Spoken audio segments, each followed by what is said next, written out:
Welcome back to day 3 of the 2021 AMS Washington Forum. Next up is keynote speaker number 5, Dr. Amanda Lynch, giving our Weather Enterprise keynote on science communication in challenging times. Dr. Lynch, the floor is yours.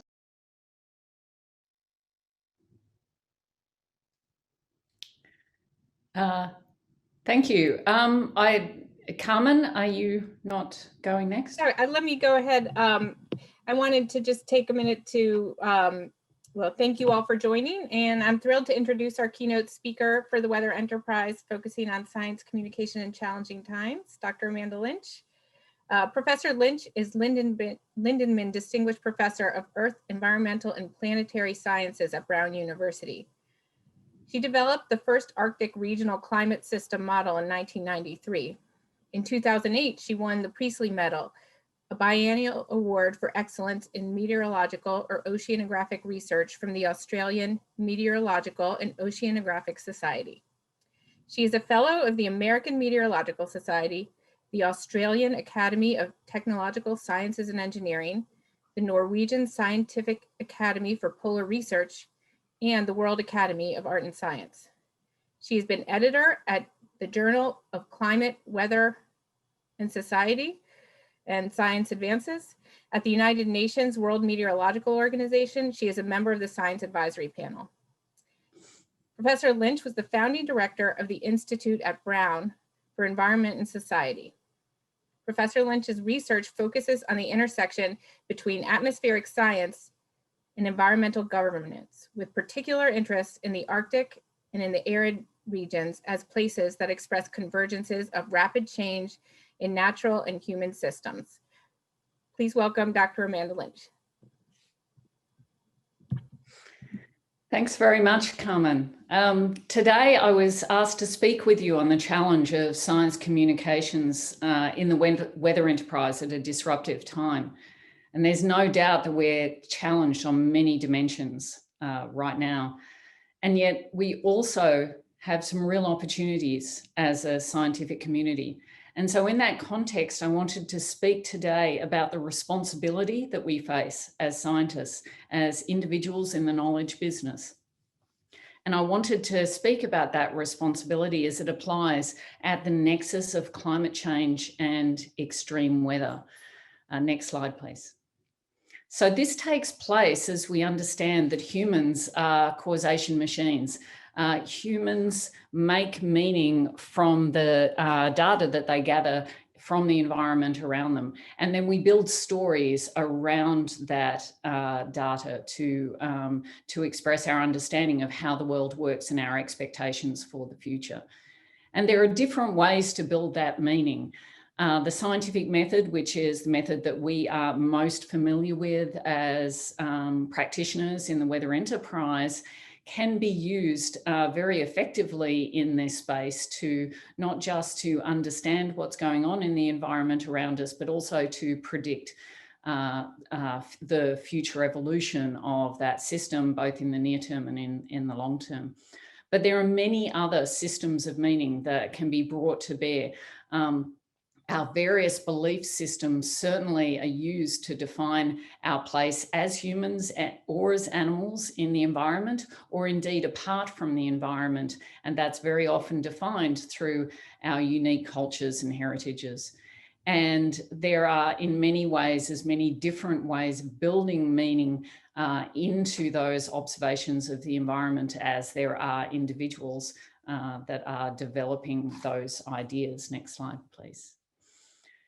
So the reason that humans do that, the reason that we build causation and expectation into our understanding of the world is to develop a sense of security, a sense of personal security, what we often call ontological security, or a sense of meaning.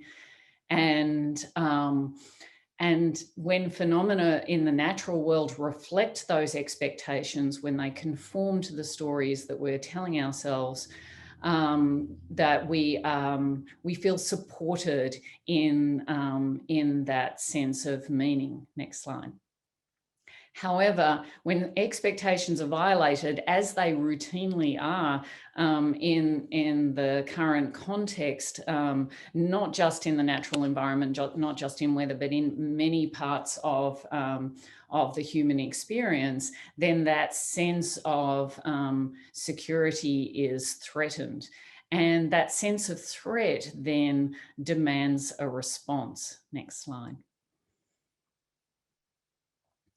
So the words that we're starting to hear around that, that sense of threat that's being presented to us by the environment, regardless of the story of causation that we're telling ourselves about it, was like urgent, unprecedented, unimaginable. You know, we talk about records being set every day.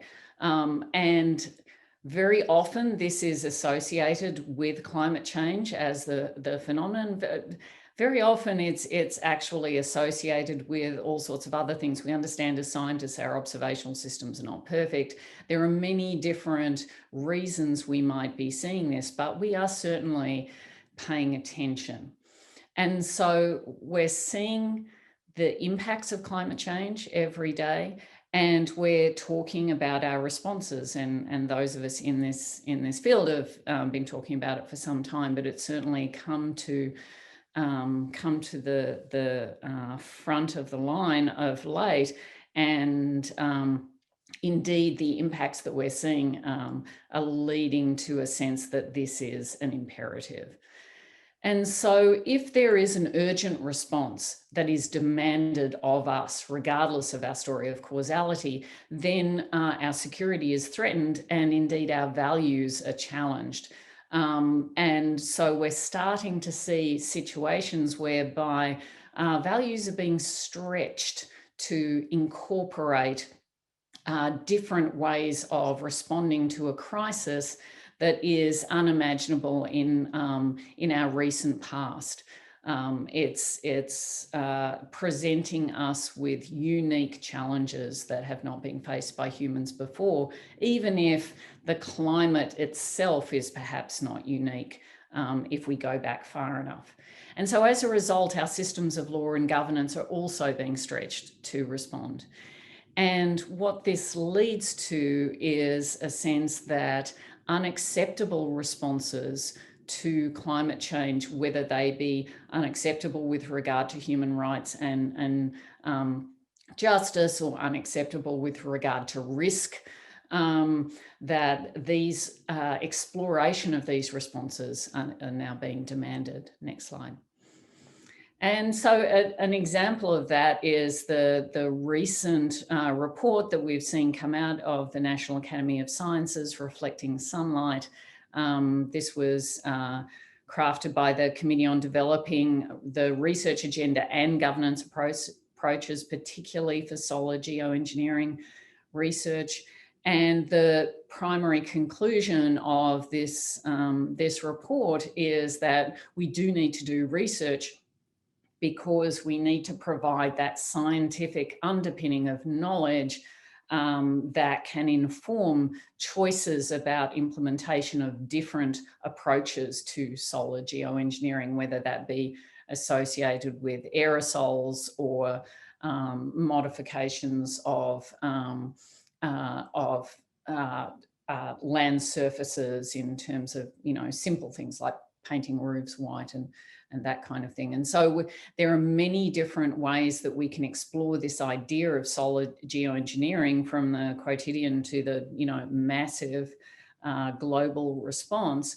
But the thing that is really clear about these ideas around solar geoengineering is that these are responses to climate change that can be applied unilaterally. And that brings up all sorts of questions associated with the governance of these kinds of approaches and the justice of applying them as polluting countries when the responses may be felt by countries that did not contribute to the greenhouse gas load in the atmosphere. And so, you know, it's a very complicated area, and it's not to say that I have a particular position on should we do it, should we not, should we do research or shouldn't we? But the fact is we're now considering it and thinking about how we would go about this and what is the role of science in exploring this question. And so those urgent responses then means that we need to think about what is the role of science communication in all of this if we're starting to forge into these new areas. Next slide here. So from my perspective, the primary task of science communication is to clearly and effectively and consistently define the problem. And the reason that we need to be very clear about the formulation of the problem that we're facing is that that formulation will in turn admit certain solutions while excluding other solutions. It will facilitate motivations in some communities while actually engendering pushback in other communities. And so really understanding what the problem is and how we understand it from a scientific perspective, how that feeds into what policy responses might be considered is a very important question. And as scientists, we need to be aware of how our communication influences that public discourse. Next slide. And so what I've been thinking about a lot of late is the question of attribution of extreme events. Extreme events is really the front line of climate change and the impacts of climate change. And it's at the front line of defining the problem in public. What I'm showing here are the catastrophic loss events from 2019 that was developed by Munich Re, just highlighting a few of the many catastrophes that exceed a financial threshold. Of course, there are other thresholds that we would want to think about in terms of loss of life. But you know, being Munich Re, they're talking about insured losses here. But what you can see here is these events, these are typhoons, wildfires, floods, landslides. These are events that deeply challenge the science in terms of understanding the relationship of any one of these single events to the phenomenon of climate change. And we've developed a language around that. We talk about these events being consistent with what we might expect to see in a world that's under the influence of climate change. We've had some really nice language around ideas like loading the dice towards greater frequency or greater intensity of these kinds of advice. But where, of course, we stop short necessarily because of the way the system works is attributing any individual event to climate change. And yet in the public discourse, that is the question that is always asked. With every record-setting typhoon, fire, flood, drought, we're asked, was this caused by climate change? Would this have happened without climate change? And that's when we as scientists all get the mumbles because we understand that that is a very complex question to ask. Next slide, please. And so, again, the National Academy has weighed in on this question because it is one that is very much front of mind in the public discourse every time these events happen. And so in this case, the National Academy formed a committee on extreme weather and climate change attribution and looking specifically at tropical cyclones as an example. That committee noted that that attribution of tropical cyclones, even in trends in their statistics, have been inconclusive, even when we go for larger scales where we can have more certainty than we can when we go to regional or finer scales. And the kinds of research that is done to try and underpin this kind of work to turn that inconclusive result into something that is perhaps something that we can be on more solid ground.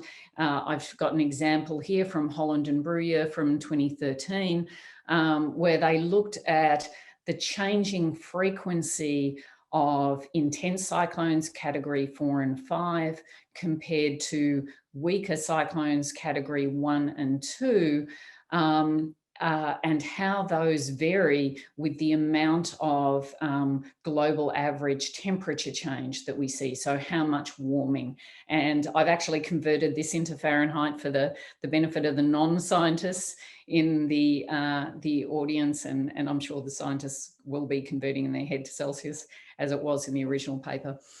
But what you can see here is, there is a strong relationship found in this particular study that suggests that more intense cyclones are becoming more frequent as the system warms, and less intense cyclones are becoming less frequent. But there are many studies that are less conclusive than this. And so it presents a real challenge. And of course, what we see in studies like this is we still cannot pin down what's going on with the individual cyclone. Next slide, please. The problem with that is that if we don't attribute cyclones to climate change, others will do it for us.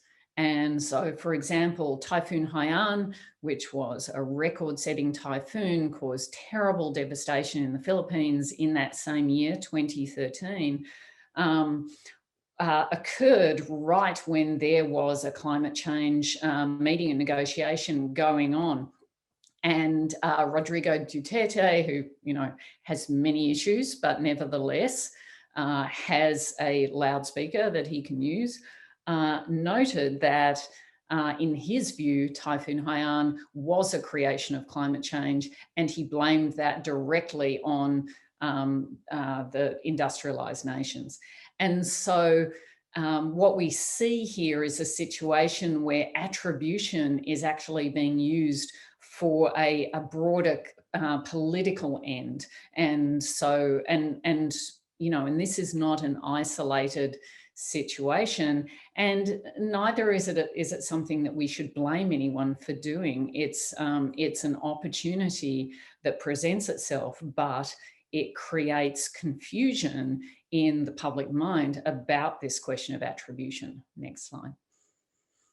And it's not simply political leaders who are doing this kind of case-by-case attribution. So here we have the Director General of the Independent Valuation Group at the World Bank, who in the talking about the aftermath of Typhoon Yutu in 2018 suggested that it was time that voters held leaders accountable for their failure to address the climate change problem, thereby implicitly, though not explicitly, attributing this typhoon to climate change. And so these are the kinds of areas where, you can get explicit attribution, you can get this kind of implicit attribution that's going on.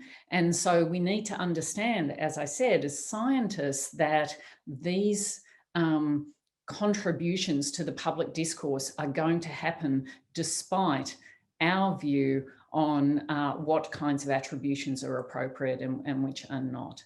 Next slide, please. And I think that, if I had any message at all about this, it's that trying to resolve the necessary conflict between those viewpoints and the different values, underlying values and goals that they express is actually not necessary in order to proceed with climate change strategies. And so, gaining as scientists, understanding that we privilege the scientific method as a knowledge system that has value beyond perhaps some other knowledge systems, because that was the way we were trained. we need to understand that we don't need to resolve that against those kinds of statements, whether they be explicit or implicit. The role of science always is to act as an honest broker so that we can support strategies that respond to the impacts of climate change, however they're felt and however they're attributed. Understanding that attribution is a scientific endeavor, but it's also a political endeavor. And so we have to be comfortable with the fact that there will be inevitable tensions associated with that. Next slide, please. And so the practice of coexistence for us is to maintain that tension, to understand that there are pragmatic decisions going on about how to use this extreme or that disaster for a political end, which may be a totally justified political end. We need to understand that there are tensions associated with justice, with civil rights, with human dignity, that will also be invoked as these processes of attribution continue. And I expect as extreme events continue to intensify, we'll see this kind of phenomenon accelerate. And so the role of scientists is to, I think, coexist with this tension, not spend a lot of our energy in trying to explain to everyone why you can't attribute this or that extreme to climate change as a matter of science, but rather to contribute what we know to be true and what we can defend based on our knowledge system in this space that has a lot of discord that is not going to go away. Next slide. And so with that, I would like to end, because I really wanted this to be as much of a conversation as possible. And so I'd really like to open this up for questions. I'm noting here a little bit of self-promotion that my collaborator Siri Velland and I spent a lot of time thinking about this in our recent book, but I think that this is a question for the weather enterprise to grapple with as we're seeing these onrushing extremes, that we have an opportunity here to step up to our responsibility and to be clear in what our knowledge can contribute to this discourse without necessarily trying to resolve it. And I've just been asked in the chat, the name of the book is called Urgency in the Anthropocene. It's from MIT Press. But I'll open it up for questions now. Thank you.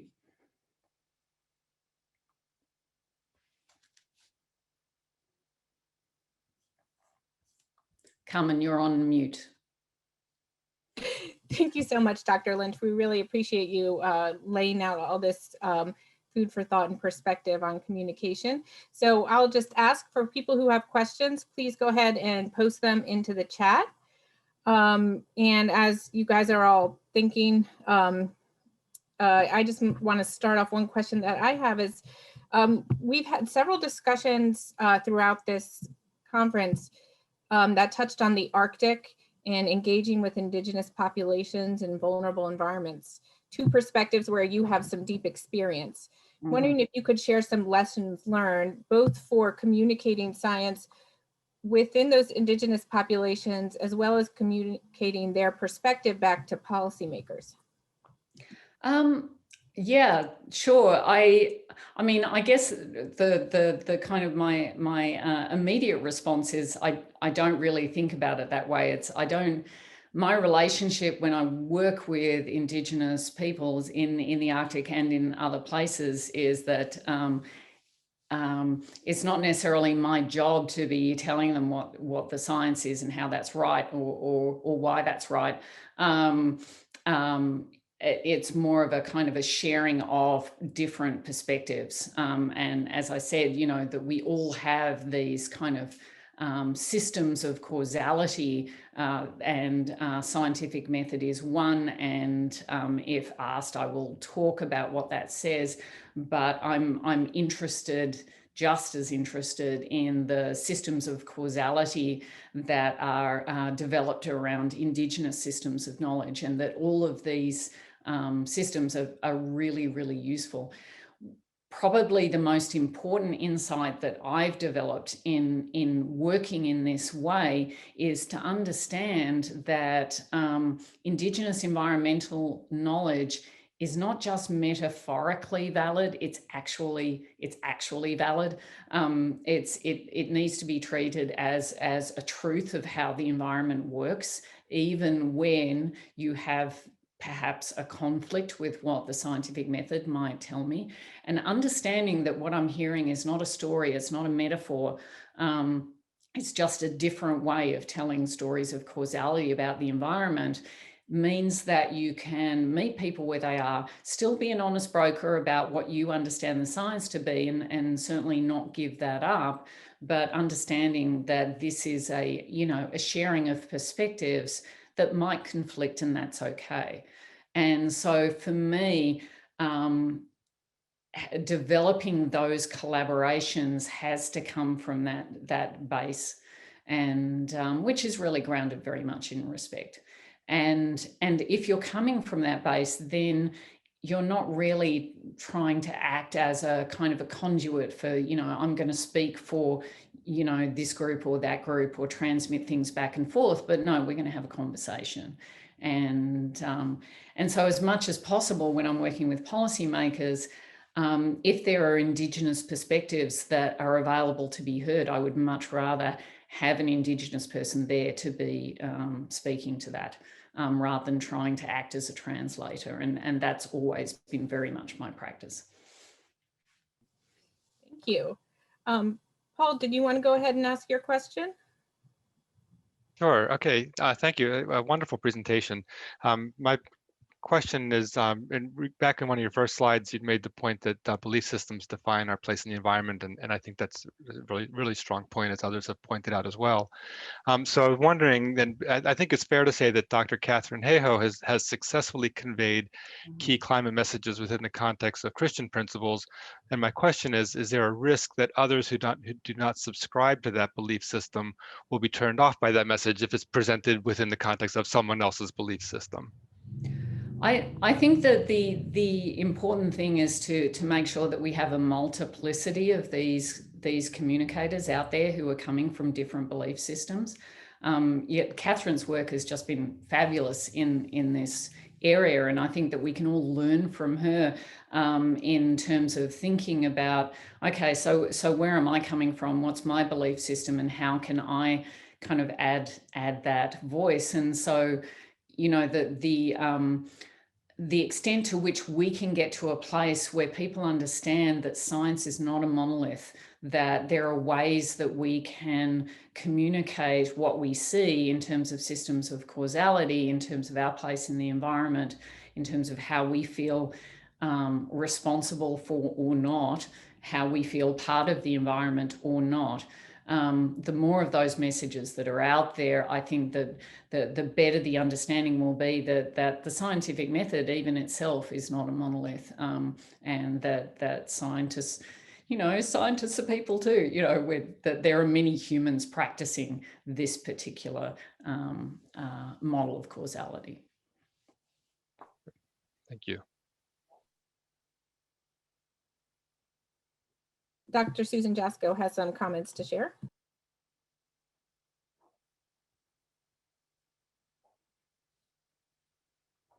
And Susan's on mute. So Susan, I think you have to take yourself off. There we go.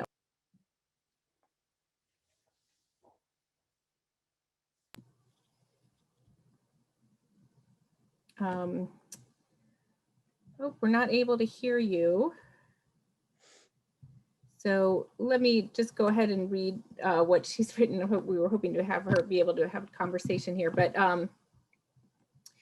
she says to go to someone else. If there's someone else who would like to not just ask a question during the through the chat, but would like to come off mute, let us know, and we will help tried to make that happen. But I do want to share some of the comment that that Dr. Jasko has made. She says I think the inclination to be open to different ways of knowing and seeking to understand those both on their own terms and from a Western scientific perspective takes practice and sometimes coaching. You have any response to that? Yeah, no, I think that's absolutely true, and it requires a very big dose of humility as well, which I found that that lesson is taught to you pretty rapidly when you work with Indigenous groups,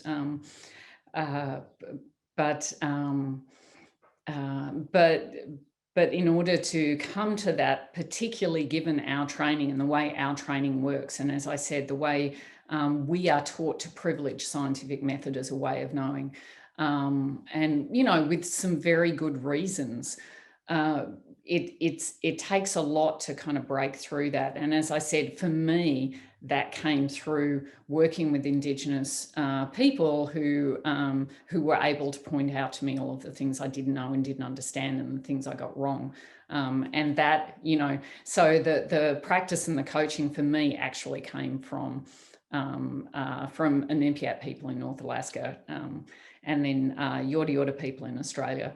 And I'm very grateful to them for that. But it's also something, you can teach, and I make it a part of my teaching practice, in fact, to talk about these ideas in my science classes so that we can understand that this is a valid way of positing causality in this system, but we need to understand that it's not the only way that's being discussed in the public discourse, and just hammering people over the head and telling them they're wrong and the science is right is absolutely not the way that we're going to make any progress. And so those of us who think about this, if we're teachers, incorporating that into teaching practice, I think is a valuable thing. Thank you. Eileen Shea, I think if you want to go ahead and raise your hand, then we can bring you into this conversation for you to share your thoughts. Dr. Jasko says that she's sorry she was unable to unmute, but she's glad to hear this is being taught. Okay, Eileen, you want to go ahead? Great. Can you hear me? Yep. Great. Thank you. So I would actually like to pull this thread a little bit further and go back to some of your early slides, Amanda. You talked about our place and the context in which we evolve our thinking, how important that is to how we see the world, how we see these events. And in many ways, what Susan offered and you have offered is a reminder that place, history, and context matter a lot, in not only in the communication, but in our understanding of how and in what ways changing climate, weather conditions are affecting us. And I would just invite you to expand a little bit further on this, because I think it's one of those important threads, particularly going back to your initial comment about how what we think depends on how we've learned and where we've learned. Yeah. And nice to see you here, Eileen. I don't know if you remember, but we spent a lot of time looking at the work that you did when I was first developing some of these ideas, 20 years ago. And the work that you've done in the Pacific was just really great. But this question about place and context is really critical, and this is again this becomes part of my teaching practice. When I'm working with students, they spend an inordinate amount of time, and it takes them a long time to understand why, getting to know the context of the place that they're in, and understanding how much we can't know if it's not the place in which we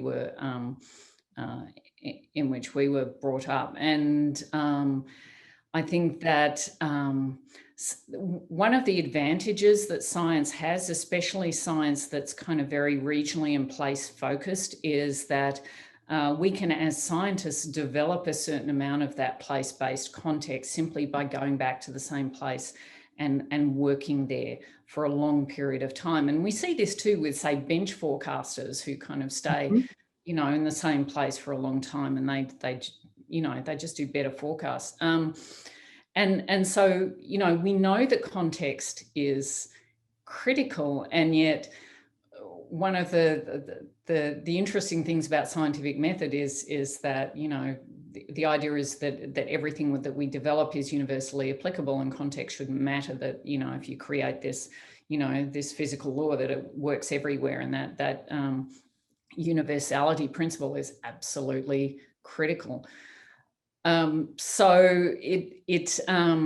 So grappling around this idea of place is something that I think we can use as scientists. We can teach, but then it can become a place where you can engage with communities, whether they be Indigenous or otherwise, in terms of drawing out their sense of context and place. And using that as a moment to both demonstrate respect for their knowledge systems, while also, you know, rounding out your own understanding of the context if you're acting there as a scientist. And so I think that, you know, I think of context as an opportunity in that way. And but it's certainly critical. I would also just say, just as an aside, is that this can also be an issue, I think, for many scientists when we're working on the grant cycle. I've heard many times situations where people want to go back into a context because they're really, you know, just starting there, but somehow the grant cycle doesn't work out and they have to leave, and that can damage relationships with communities and stakeholders, and so dealing with that kind of particular issue, because, you know, of course, the peer reviewed system is a system that we believe in and that we think works, that we need to think of a way to kind of communicate that part of, you know, the difference in our practice as scientists and their lived experience in communities and how that intersection happens. Thank you. Dr. Clark has a question. I wonder if Heidi, has he raised his hand? Or I'll go ahead and read it then. He says, I would be interested in a response to Paul Pisano's question, does one come at it from a protection of Earth perspective? Oh, it looks like we have Dr. Clark in, you want to go ahead, please? Yeah, can you hear me? Yes, you can. Hi, Amanda. That was a really terrific presentation. I loved it. Yeah, I don't know if you can see Paul's question above, but I think it's of interest to all of us who maybe come across these situations. You know, I'm an instructor. I teach a class called Earth and Space, where you know, here in Lancaster County, in Pennsylvania, there's a fairly strong Christian community, and the subjects always come up as to how one successfully, I'm just reading from Paul's statement. It says, you know, that Dr. Kevin Hayhoe has successfully conveyed key climate messages within the context of Christian principles.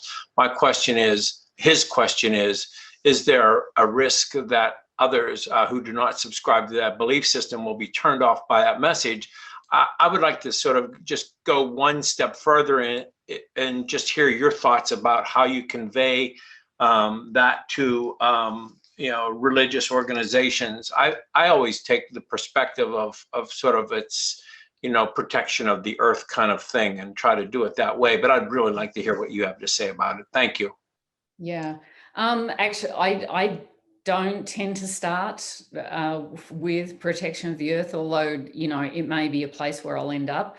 Where I tend to start, particularly if I'm not entirely sure where the particular community is that I'm working with, or if I'm sensing that there will be a multiplicity of perspectives in the group that I'm speaking with, is that I'll want to draw them out on what their valued goals are. So, you know, where are their values sitting? What are they looking to achieve? And because, you know, no community is a monolith in that sense. And so I try to, rather than, and I honestly, I think that this was a central mistake that we made as climate scientists back in the 80s, when we started casting climate change as an environmental issue, whereas in fact, you know, it's a kind of an everything issue. It's an energy economy issue. It's a development issue. It's a justice issue. It's a, you know, so, you know, I don't want to start with parsing this as saying, you know, this is a moral imperative if this is a group that's, say, struggling to put food on the table for their families. And so I need to work out where people are coming from, where they live, what they value, what their goal is, and try and talk to them about the ways in which addressing climate change will help them achieve that goal. So I get very wary of putting a moral imperative on dealing with climate change in the same way as I get very wary of, sorry about this, I've got a phone call. The same way that I get very wary of parsing this as an environmental problem, because people are really coming from very different places in terms of what they're trying to do. So yeah, so for me, it's really to understand their valued outcome and then talk about how climate change intersects with that, rather than necessarily have in my head, this is the thing that I'm going to pitch that should motivate you. Thank you. We got an amen from the crowd from Dr. Shea. And from Dr. Jasko, just thinking aloud here, a wonderful framing, a kind of phenomenological perspective about how lived experiences intersect to form a new and perhaps fragile context. So when researchers must exit die to funding loss, the context is damaged. Due to funding loss, I think that is. Thank you. It would be of such value if NSF and other funding sources could find a way to figure this into thinking about how to build and sustain research grounded in the everydayness of communities of all kinds. So we just have 3 minutes left, but would like to hear your response to that comment. Yeah, no, I think that it's something that we've grappled with for a long time, and I bring it up at NSF all the time, I have to admit. It's a real challenge to build a relationship with the community and then to say, sorry, got to go, didn't get funded, or funding stopped, or whatever. And so managing expectations is the order of the day for the current context we work in, until or unless that changes.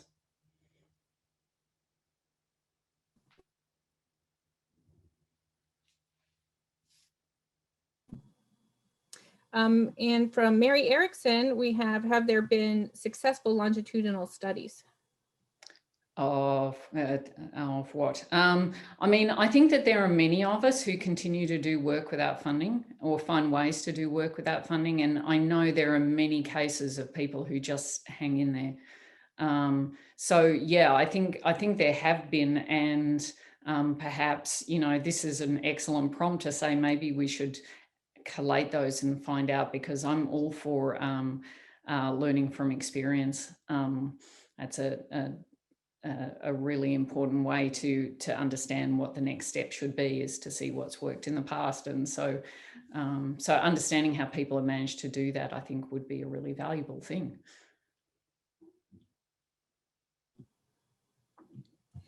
Well, Dr. Lynch, I think I can speak for the audience here to say thank you very much for this wonderful and thought-provoking discussion and presentation. If you have any last thoughts before we go off. Yes, you can't hear the people clapping in this in this forum, but we have a lot of positive remarks in the chat. Anything that you would like to leave us with? No, I've really enjoyed being a part of this. It was nice to sit down and actually think about this as a very specific issue of this very particular time, and a time when I think a lot of us have hope for addressing climate change in the very near future. Let's see how we go and what we can contribute to it.